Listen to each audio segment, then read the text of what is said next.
What's going on, guys? Wolf of E-commerce here, John Casto, and in this video I'm going to break down for you what you need to know before you get into dropshipping in 2020, or here it is, almost halfway through 2020, what you need to know if you're going to be successful. Go ahead and stay till the end. I got something really awesome to share with you, especially if you've been having any challenges with your supplier. What's going on, guys? Wolf of E-commerce here, and I wanted to break down for you what you need to know before you start dropshipping in 2020, or if you've already been doing dropshipping, things you need to be aware of, okay? Especially if you're gonna make it work.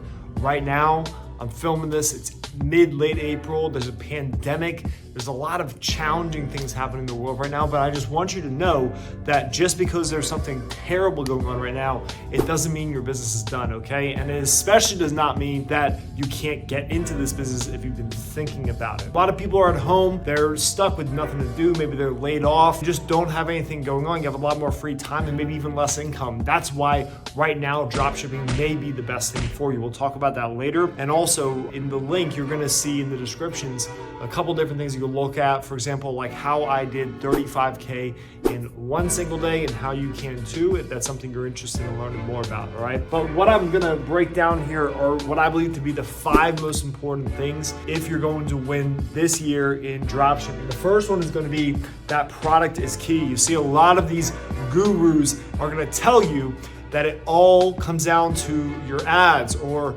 how you're managing your Facebook setup, right? Or maybe the store, and all those things are definitely important. We're gonna talk about that. First and foremost, a good product is everything. If you look at this pandemic, just to start, you saw a lot of big dog drop shippers jumping on the masks, and they were getting insane return on their ad spend. Why? Because of the product, the need for it, the demand for it in that moment. Suddenly, everyone in the world wanted a mask. That took this thing serious. So what does that mean? That's a great example of the product is everything.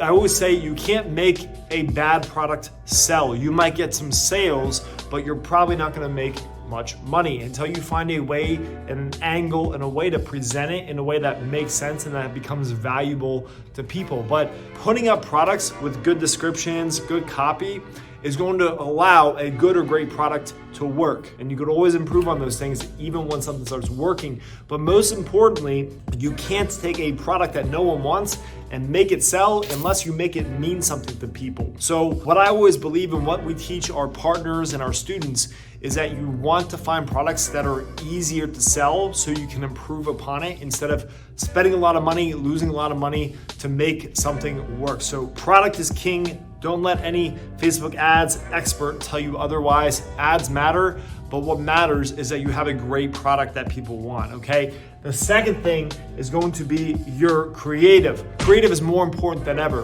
The newsfeed inventory is basically capped out, okay? Except maybe today, now with an influx of people coming on Facebook because they're at home, they're working from home, they have a lot more free time to do this on their phone, okay? Or maybe they're not working at all and they have a lot of spare time to be doing TikTok and all those other things you see people doing in your newsfeed. But what that means is that there's more space to get in front of people. And why is that important? Well, the advertising inventory will start to fill up again. What I mean by that is that you're gonna see a lot more people getting back into the advertising game after there was a bit of a gap. A lot of the local businesses stopped advertising because they're out of business. They're not operating right now. Even some online businesses have had to shut down. We saw this gap, this vacuum almost happen somewhere between late March and April where ad costs just plummeted 30, 40, 50% depending on how and what you were marketing. And what that means to you, or what it should mean to you, is that your creative is what's always gonna separate you in a saturated market of a lot of advertisers on Facebook, or right now. It's an opportunity to stand out. And the cool thing is you don't need a high production video editing team. The same iPhone 11 that I'm filming this video on is the same phone that you can film your own product videos with. Another option is gonna be your images, right? So if you're finding and sourcing products and finding them on sites such as AliExpress, you're gonna find a lot of these suppliers are now giving you high quality images that you can actually use and you don't need to hire a video editor. Now, I always recommend you test with video. Video is going to be one of your best converting ad creative types, okay? It's also going to put you in front of a different set of audience, typically, than those that are just being displayed image ads. They divide up the advertising inventory heavily towards video, and then the other pockets of your target audience are going to be seeing the other formats, the images and other formats like that. What I'm actually finding to work pretty well are rotation of videos, images, carousel ads. Carousel ads actually get a really good click-through rate. If you look at the data, you do a split test yourself. In our method, we actually show you how to start with the creative test. So you identify those top 3 creatives and you take those and you move those forward, going into your interests and your open targeting as you scale, which we'll talk more about in a little bit. Don't let not having a video editor or a video editing team stop you from moving forward in this business or finding success with it. You always need a great product, or at least a good product. Don't get me wrong there, but the creative is the second next best thing. So videos, still image ads, carousel ads, even all those transition tools at the ad level in your Facebook Ads Manager are gonna serve you really well too. You can make some really killer transition videos at the ad level with Facebook's tools. Some slideshow ads will even work as well. Next thing is going to be branded niche stores and one product stores. There's been a lot of hype behind this. And there's some guys that have positioned themselves as the one product store guy or the brand and niche guy. And I know all those guys that kind of ride on this, and they're absolutely right. This does make a difference. And they're all legit too, by the way, the 2 I'm thinking of. And the point is that both of these methods will work, but what they're not focusing on, and they do mention this in their courses to be fair, but what I want you to be aware of right now, before you think this is your solution to your problem, it actually starts here. It always starts here, right? Having a general store with a killer product and great ads, I would take any day over a beautifully designed niche, brand niche store, a beautifully designed one product store, and then mediocre or weak products and very basic ads that aren't very catchy and don't really sell the benefits of the product.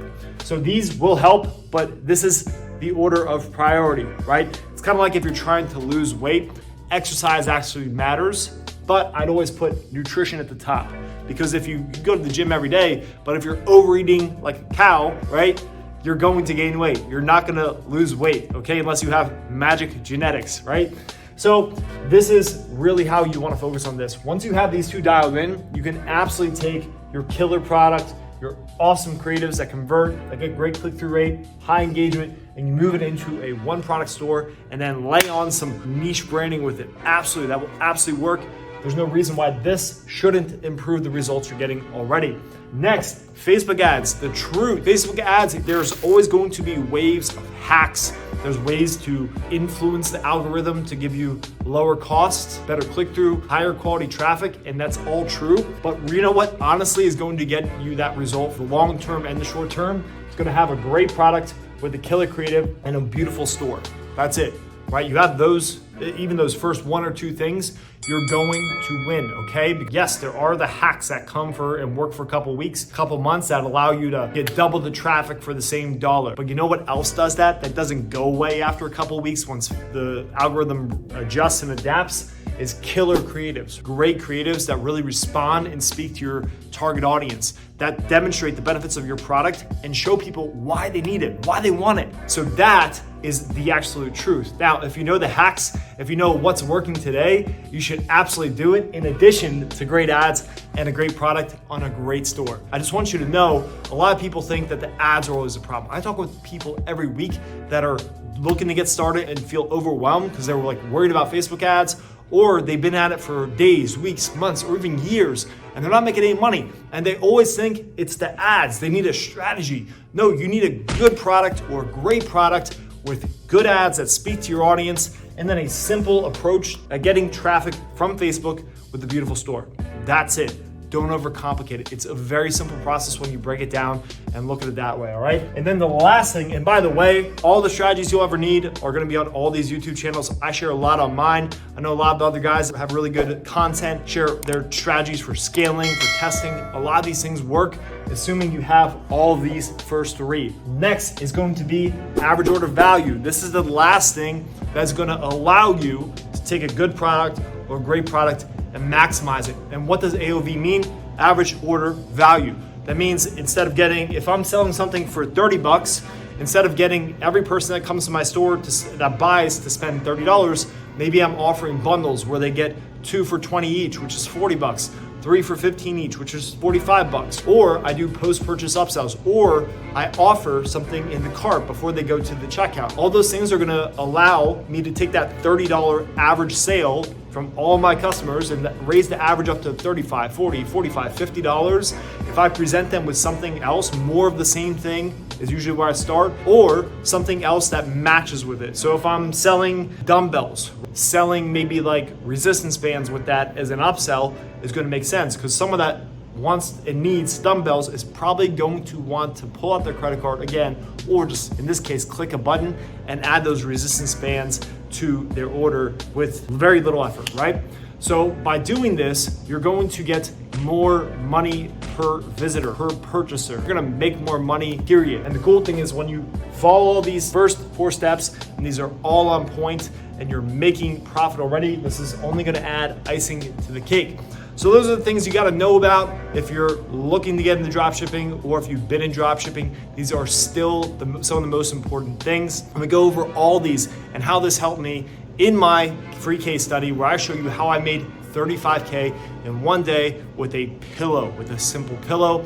It hit all of this criteria, and I'm gonna break down why exactly and how you can do the same too, okay? Next video, where I show you how to find US suppliers so you don't have to deal with all the headaches that come from shipping out of China with suppliers that you have no idea who they are, if they deliver, if they're actually gonna fulfill for you, okay? The suppliers is gonna be one of your biggest challenges when it comes to having a successful dropshipping business without the typical headaches that most of us go through. Go and check out that video now, and before you do, go ahead and click below in the description. You're gonna see the link to my case study where I show you how I made $35,000 in one day with a simple pillow.